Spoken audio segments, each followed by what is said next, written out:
Hi అండి, నమస్తే. Welcome to Telugu Tadaka. ఈరోజు వీడియోలో జంతికల రెసిపీ చూపిస్తున్నాను. జంతికలు మనం రకరకాలుగా చేస్తూ ఉంటాం కదా, ఒకసారి ఈ విధంగా ట్రై చేయండి. పెసరపప్పుతో చాలా రుచిగా ఉంటాయి, క్రిస్పీగా చాలా టేస్టీగా ఉంటాయి. రెసిపీ మొత్తం చూసిన తర్వాత ఆ రెసిపీ నచ్చితే లైక్ చేయడం మర్చిపోవద్దు.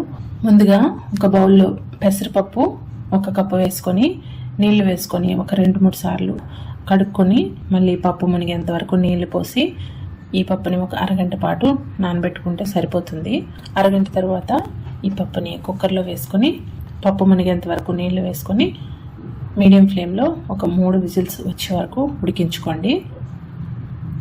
చూడండి, ఇక్కడ మనకి పప్పు అనేది మెత్తగా ఉడికిపోయింది. ఇలా ఒక గుంత గరిటె తీసుకొని పప్పు వేడిగా ఉన్నప్పుడే ఇలా మెదుపుకుంటే మనకి మెత్తగా అయిపోతుంది పప్పు. ఇలా మెదుపుకొని పక్కన పెట్టుకోవాలి. తర్వాత ఒక పెద్ద గిన్నెలోనికి 4 కప్పుల బియ్యం పిండి తీసుకోవాలి. బియ్యం పిండి నేను ఇక్కడ నార్మల్గా మార్కెట్లో కొనుక్కున్న పిండి వేస్తున్నాను. తర్వాత ఇక్కడ 1.5 టేబుల్ స్పూన్లు కారపొడి వేస్తున్నాను. మీరు మీ కారానికి తగినట్లు అడ్జస్ట్ చేసుకోండి. తర్వాత 1 టేబుల్ స్పూన్ వాము వేసుకోవాలి. వాము ఇలా చేతిలో వేసుకొని ఇలా నలుపుకొని వేసుకుంటే బాగా ఫ్లేవర్స్ అనేవి రిలీజ్ అవుతాయి. వాము డైజెషన్ కూడా చాలా మంచిది, తప్పకుండా వేసుకోండి. జంతికల టేస్ట్ కూడా చాలా బాగుంటుంది. తర్వాత ఇందులో ఉప్పు 1 టేబుల్ స్పూన్, నువ్వులు 1/4 కప్పు వేసుకొని మొత్తం ఈ పిండిని ఫస్ట్ కలుపుకోవాలి.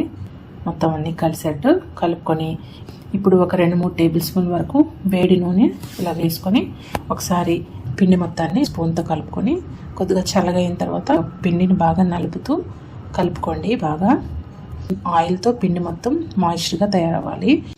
చూడండి, మొత్తం కలిపిన తర్వాత చేతిలోకి కొద్దిగా ఇలా పిండిని తీసుకుంటే ముద్దలా ఇలా కట్టాలి. అప్పుడు మనకి పిండిలో మాయిశ్చర్ అనేది కరెక్ట్గా సరిపోయినట్టు, అది చాలా ఇంపార్టెంట్. అలా ఉన్నట్టు చూసుకోండి. అప్పుడు మనకి జంతికలు కూడా చాలా గుల్లగా వస్తాయి అన్నమాట. ఇప్పుడు ఇందులో మనం ఈ పెసరపప్పు మెదుపుకున్నాం కదా, ఈ పప్పును డైరెక్ట్గా ఇలా వేసుకోవాలి. వేసుకొని బాగా ఒకసారి కలుపుకోవాలి. ముందే నీళ్ళు వేయకుండా ఇలా పప్పుతో ఫస్ట్ బాగా కలుపుకొని తర్వాత మనం ఇక్కడ పప్పు కూడా వేసాం కాబట్టి కొంచెం ఇక్కడ టేస్ట్ చూడండి. ఉప్పు కారం తగ్గినట్టయితే అడ్జస్ట్ చేసుకోవచ్చు. ఉప్పు కొంచెం తగ్గినట్టు అనిపించింది, అందుకని ఒక 1/2 టీ స్పూన్ ఉప్పు వేసాను. తర్వాత ఇప్పుడు నీళ్ళు కొద్దిగా వేసుకొని పిండిని కలుపుకోవాలి. నార్మల్ వాటర్తోనే పిండిని ఇలా కలుపుకోండి. ఒకేసారి ఎక్కువ నీళ్ళు వేయకుండా కొద్దిగా నీళ్ళు వేస్తూ కలుపుకోవాలి. ఈ జంతికల పిండి మరి గట్టిగా ఉండకూడదు, అలానే లూజ్గా ఉండకూడదు. లూజ్గా ఉంటే నూనె ఎక్కువ పీల్చేస్తుంది. మీరు కన్సిస్టెన్సీ చూడండి, ఇలా సాఫ్ట్గా ఇలా ఉన్నట్టు చూసుకోండి. ఇప్పుడు ఈ పిండి పైన మూత పెట్టి పక్కన పెట్టుకుందాం. జంతికల మౌల్డ్లోకి ఇలా ప్లేట్లు, మీరు ఏ షేప్ ప్లేట్ అయినా తీసుకోవచ్చు. ఇలా మీడియం హోల్స్ ఉన్న ప్లేట్ని తీసుకుంటున్నాను. ఇప్పుడు ఈ ప్లేట్ ఇందులో వేసి ఆయిల్ అప్లై చేసుకుంటే మనకి పిండి అనేది స్టిక్కీ కాకుండా ఉంటుంది. ఇలా ఆయిల్ మొత్తం మౌల్డ్కి అప్లై చేసుకొని ఇప్పుడు ఇందులో ఇలా పిండిని పెట్టి జంతికల మౌల్డ్ని ఇలా టైట్ చేసుకొని ఇప్పుడు మన దగ్గర ఇలా చిల్లులు గరిటె ఉంటుంది కదా, ఏదైనా ఈ గరిటె పైన ఇలా వేసుకోవచ్చు, జంతిక ఉత్తుకోవచ్చు.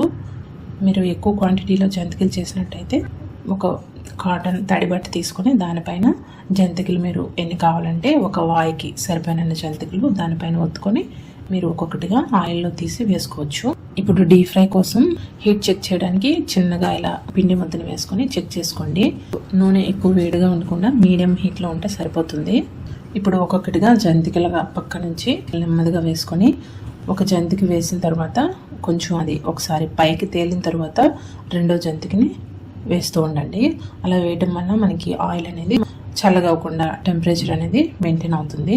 మీకు కడాయిలో ఎన్ని పడితే అన్ని ఒక వాయికి ఒక 3-4 జంతికలు అలా వేసుకొని జంతికలు వేసిన తర్వాత వెంటనే కదిపేయకుండా 1 నిమిషం పాటు ఫ్రై అవనిచ్చాక గరిటెతో 2 వైపులు తిప్పుకుంటూ ఫ్రై చేసుకోవాలి. మంచి గోల్డెన్ కలర్ వచ్చేంత వరకు, ఈ కలర్ వచ్చినంత వరకు ఫ్రై చేసుకొని తీసుకుంటే మీకు చాలా క్రిస్పీ అయిన చాలా టేస్టీ అయిన జంతికలు తయారైపోతాయి.